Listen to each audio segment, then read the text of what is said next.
ജനാധിപത്യത്തിന്റെ മാതാവായ ഇന്ത്യയുടെ പ്രധാനമന്ത്രി 12 വർഷമായിട്ട് ഒരു പത്രസമ്മേളനം പോലും നടത്തിയിട്ടില്ല. ഇന്ത്യൻ പ്രധാനമന്ത്രിയോട് 12 വർഷമായിട്ട് നിങ്ങൾ എന്തുകൊണ്ട് ഒരു മാധ്യമ സമ്മേളനം വിളിച്ചു ചേർത്തില്ല എന്ന് ആരും ചോദിക്കും.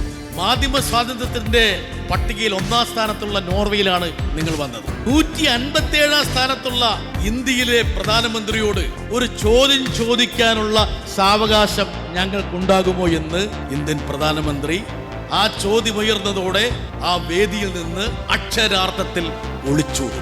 ഇപ്പൊ സങ്കല്പിക്കുക, ഡോക്ടർ മൻമോഹൻ സിംഗ് പ്രധാനമന്ത്രി, അദ്ദേഹത്തിനോട് യാത്ര ചെയ്തുകൊണ്ട് ഞാൻ പറയുന്നത്, ഇരുപക്ഷത്തുള്ള മാധ്യമ പ്രവർത്തകർ അണിനിരക്കും, ഇരുപക്ഷത്തുള്ള നേതൃത്വത്തോട് അവർക്ക് സംവദിക്കുക. ഒരു ഇന്ത്യൻ പ്രധാനമന്ത്രി വിദേശത്തേക്ക് പോകുമ്പോൾ 5 തവണ മാധ്യമ പ്രവർത്തകരുമായി സംവദിക്കും. എന്നാൽ പ്രധാനമന്ത്രിയായി നരേന്ദ്രമോദി വന്ന ശേഷം ഈ ഒരു കീഴ്വഴക്കം വേണ്ട എന്ന് വെച്ചു. ഈ 5 സുതാര്യമായ മാധ്യമ സംഭാഷണങ്ങൾ നിലച്ചു. എന്തിനാണ് നരേന്ദ്രമോദി നോർവേയിൽ പോയത്? നോർവേയുടെ സോവറിൻ ഫണ്ടിൽ അദാനിക്കുണ്ടായിരുന്ന വിലക്ക് മാറ്റാൻ വേണ്ടിയാണോ? ആരെക്കുറിച്ചും എന്തും വിളിച്ചു പറയാനുള്ള ഒരു സ്വാതന്ത്ര്യമുള്ള ഇന്ത്യയിലെ ഏക ഭൂമിക എന്ന് പറയുന്നത് കേരളമാണ്. കഴിഞ്ഞ 2-3 ആഴ്ച മുമ്പ് നമ്മുടെ പ്രധാനമന്ത്രി നോർവേ സന്ദർശിച്ചിരുന്നു.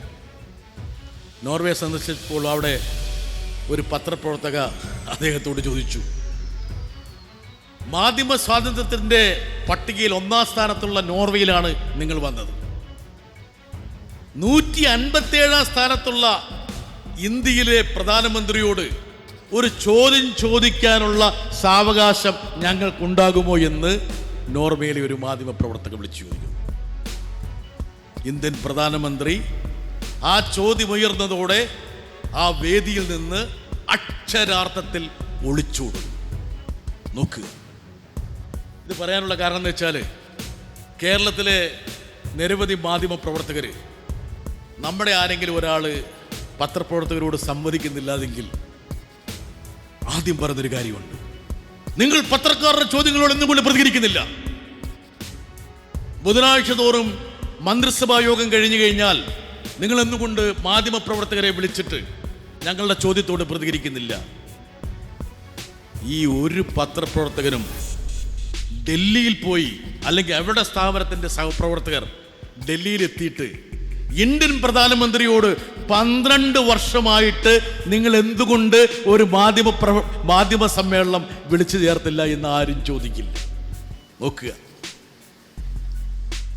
പുറമേക്കുള്ള നമ്മുടെ മാർക്കറ്റിംഗ് എന്ന് പറഞ്ഞാൽ ഇന്ത്യ എന്ന് പറയുന്നത് മദർ ഓഫ് ഡെമോക്രസി എന്നാ പറയുക. നമ്മുടെ ഇന്ത്യൻ പ്രധാനമന്ത്രി എപ്പോഴും സംസാരിക്കുമ്പോൾ ജനാധിപത്യത്തിൻ്റെ മാതാവാണ് ഇന്ത്യ എന്ന് പറയുന്നത്. എപ്പോഴും ഏത് വേദിയിലും ജനാധിപത്യത്തിൻ്റെ മാതാവായ ഇന്ത്യയുടെ പ്രധാനമന്ത്രി 12 വർഷമായിട്ട് ഒരു പത്രസമ്മേളനം പോലും നടത്തിയിട്ടില്ല. ഞാൻ ഡൽഹിയിൽ ദീർഘകാലം മാധ്യമ പ്രവർത്തകനായിരുന്നു. പ്രധാനമന്ത്രിമാരുടെ കൂടെ വിദേശത്ത് പോയിട്ടുണ്ട്. ഞാൻ എൻ്റെ ഒരു അനുഭവം പറയാം. ഒരുപക്ഷെ ഇവിടെ ഇരിക്കുന്ന ആൾക്കാർക്ക് അറിയാത്തതുകൊണ്ട് ഞാൻ മറ്റൊരു വേദിയിൽ പറഞ്ഞത് ഞാൻ ഇവിടെ ആവർത്തിക്കുകയാണ്.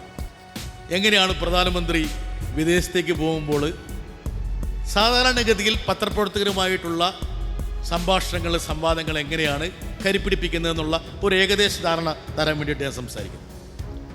ഇപ്പോൾ സങ്കല്പിക്കുക, ഡോക്ടർ മൻമോഹൻ സിംഗ് പ്രധാനമന്ത്രി, അദ്ദേഹത്തിനോട് യാത്ര ചെയ്തുകൊണ്ട് ഞാൻ പറയുന്നത്, അദ്ദേഹം അമേരിക്കയിലേക്ക് പോവുകയാണെങ്കിൽ ഒരു 20ഓ 25ഓ പേരുടെ ഒരു മാധ്യമ സംഘത്തെ അദ്ദേഹം തിരഞ്ഞെടുക്കും. അതിൽ പല ഭാഷകളുണ്ടാവും. അവരൊന്നും ഗവൺമെൻറ്റിനോട് അനുഭവമുള്ളവരായിരിക്കില്ല. ദേശീയ മാധ്യമങ്ങൾ, പ്രാദേശിക മാധ്യമങ്ങൾ, ഇങ്ങനൊരു കണക്കിലാണ്. ടെലിവിഷൻ മാധ്യമങ്ങൾ, അച്ചടി മാധ്യമങ്ങൾ, ഇങ്ങനൊരു കണക്കിൽ ഒരു 25-30 പേരെ അദ്ദേഹം ക്ഷണിക്കും. അവർ പ്രധാനമന്ത്രിയോടൊപ്പം, പ്രധാനമന്ത്രിയുടെ ഇപ്പോൾ പണ്ട് എയർ ഇന്ത്യയുടെ ഡബിൾ ഡെക്കർ വിമാനത്തിലാണ് പോകുന്നതെങ്കിൽ പ്രധാനമന്ത്രിയുടെ ആ ഫ്ലോറിൽ തന്നെയായിരിക്കും മാധ്യമപ്രവർത്തകർക്കുള്ള സ്ഥാനം. ഇനി പ്രധാനമന്ത്രി വിദേശത്തേക്ക് വിമാനം കയറുന്നതിന് മുമ്പ് എയർഫോഴ്സ് ടെക്നിക്കൽ ഏരിയയിൽ വെച്ച് പ്രധാനമന്ത്രിയെ അകമ്പടി സേവിക്കാത്ത ഡൽഹിയിലെ മാധ്യമപ്രവർത്തകർക്ക് അദ്ദേഹവുമായിട്ട് സംവദിക്കാം. ഒരു റൗണ്ട്, നികേഷെ, ഒരു റൗണ്ട്. നിങ്ങൾ എന്തിനാണ് പോകുന്നത്? അപ്പം മാധ്യമപ്രവർത്തകരെല്ലാം വന്ന് ടെക്നിക്കൽ ഏരിയയിൽ പ്രധാനമന്ത്രിയെ യാത്ര അയക്കുന്നതിന് മുമ്പ് അദ്ദേഹത്തോട് ചോദ്യങ്ങൾ ചോദിക്കുന്നു.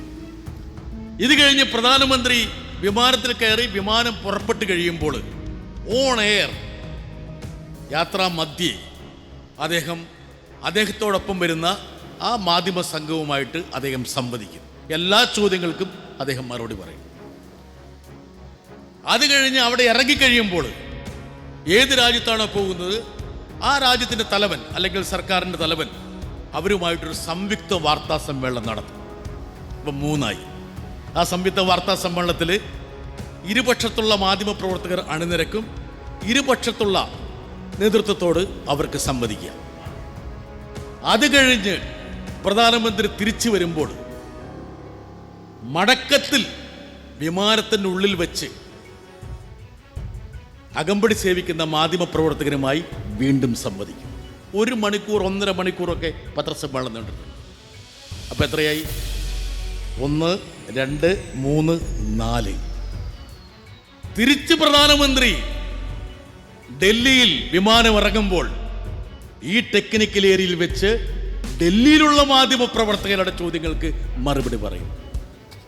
എത്രയാടോ നൈമേ? ഇത് കണക്കൂട്ടി നോക്കുമ്പോൾ നോക്കട്ടെ, 5 നോക്കുക. ഒരു ഇന്ത്യൻ പ്രധാനമന്ത്രി വിദേശത്തേക്ക് പോകുമ്പോൾ 5 തവണ മാധ്യമപ്രവർത്തകരുമായി സംവദിക്കും. 1 വിദേശ നാട്ടിൽ, 2 വായുവിൽ, 2 നിലത്ത്. ആ 5 സംവാദത്തിലൂടെ ഏത് രാജ്യത്തേക്കാണോ പോയത് ആ രാജ്യവുമായിട്ടുള്ള കരാറുകളുടെ വിശദാംശങ്ങളെല്ലാം, സന്ദേഹങ്ങൾ, സംശയങ്ങളെല്ലാം അവിടെ അനാവരണം ചെയ്യും. എന്നാൽ പ്രധാനമന്ത്രിയായി നരേന്ദ്രമോദി വന്ന ശേഷം ഈ ഒരു കീഴ്വഴക്കം വേണ്ട എന്ന് വെച്ചു. അവിടെ വരുന്നത് എന്താണ്? ഈ 5 സുതാര്യമായ മാധ്യമ സംഭാഷണങ്ങൾ നിലച്ചു. നോക്കുക, എന്തിനാണ് നരേന്ദ്രമോദി നോർവേയിൽ പോയത്? നോർവേയുടെ സോവറിൻ ഫണ്ടിൽ അദാനിക്കുണ്ടായിരുന്ന വിലക്ക് മാറ്റാൻ വേണ്ടിയാണോ? സോവറിൻ ഫണ്ട്, അതായത് നോർവേയുടെ പെൻഷൻ ഫണ്ട്, അത് ഇന്ത്യയിലെ പ്രധാനപ്പെട്ട കമ്പനികളിൽ നിക്ഷേപിക്കാറുണ്ട്. അപ്പോൾ അങ്ങനെയുള്ള നിക്ഷേപത്തിൻ്റെ കാര്യത്തിൽ നേരത്തെ കേസിൽപ്പെട്ട അദാനിയുടെ കമ്പനിയെ കരിമ്പട്ടികയിൽ നോർവേയുടെ സോവറിൻ ഫണ്ട് പെടുത്തിയിരുന്നു. അപ്പോൾ പ്രധാനമന്ത്രിയുടെ ഈ യാത്രാ ദൗത്യം എന്ന് പറയുന്നത് കേവലം ഉഭയകക്ഷി ബന്ധത്തിന് വേണ്ടി മാത്രമാണോ? അദ്ദേഹത്തിൻ്റെ ഏറ്റവും പ്രധാനപ്പെട്ട ചങ്ങാതിയുടെ വിലക്ക് നീക്കാൻ വേണ്ടിയാണോ എന്നുള്ളൊരു ചോദ്യം ഇതുവരെ ഉയർന്നിട്ടില്ല, ഉയരാൻ പറ്റില്ല. ഉയർത്താനുള്ള ഒരു സാവകാശം ഇന്ത്യൻ മാധ്യമങ്ങൾക്കോ മാധ്യമ സ്ഥാപനങ്ങൾക്കോ ഇല്ലാതെ പോയി. നോക്കുക, എങ്ങനെയാണ് ഇന്ത്യ എന്ന് പറയുന്ന വിസ്തൃതമായൊരു ജനാധിപത്യ രാജ്യത്തിൽ ഈ മാധ്യമ സ്വാതന്ത്ര്യം എന്നുള്ളത് പരിപൂർണമായി നിലയ്ക്കുന്നത്. അതുകൊണ്ടാണ് കേരളത്തിലെ മാധ്യമപ്രവർത്തകരോട് ഞാൻ പറയുന്നൊരു കാര്യമുണ്ട്. നിങ്ങളെക്കുറിച്ച് പലരും പറയുന്നത് നിങ്ങൾക്ക് ആരെക്കുറിച്ചും എന്തും വിളിച്ചു പറയാനുള്ള ഒരു സ്വാതന്ത്ര്യമുള്ള ഇന്ത്യയിലെ ഏക ഭൂമിക എന്ന് പറയുന്നത് കേരളമാണ്. ഏവരെക്കുറിച്ചും വിളിച്ചു പറയാന്ന് പറഞ്ഞാൽ ചിലരെക്കുറിച്ചൊന്നും വിളിച്ചു പറയില്ല, ചിലരെക്കുറിച്ച് മാത്രമേ വിളിച്ചു പറയുള്ളൂ. അത് പോട്ടെ, എന്തായാലും പോട്ടെ. അപ്പോൾ ഈ സ്വാതന്ത്ര്യം ഇവർ ദുരുപയോഗിക്കുന്നുണ്ടോ എന്ന് പലരും ചോദിക്കുമ്പോൾ ഞാൻ പറഞ്ഞൊരു കാര്യമുണ്ട്. ഇനി അവർ ദുരുപയോഗിച്ചാൽ പോലും അങ്ങനൊരു സ്വാതന്ത്ര്യം നമ്മുടെ ഈ കൊച്ചു കേരളത്തിലെ മാധ്യമപ്രവർത്തകർക്കുണ്ടെങ്കിൽ അത് സംരക്ഷിക്കപ്പെടണമെന്നുള്ള അഭിപ്രായക്കാരനാണ് ഞാൻ എന്നുള്ളത്.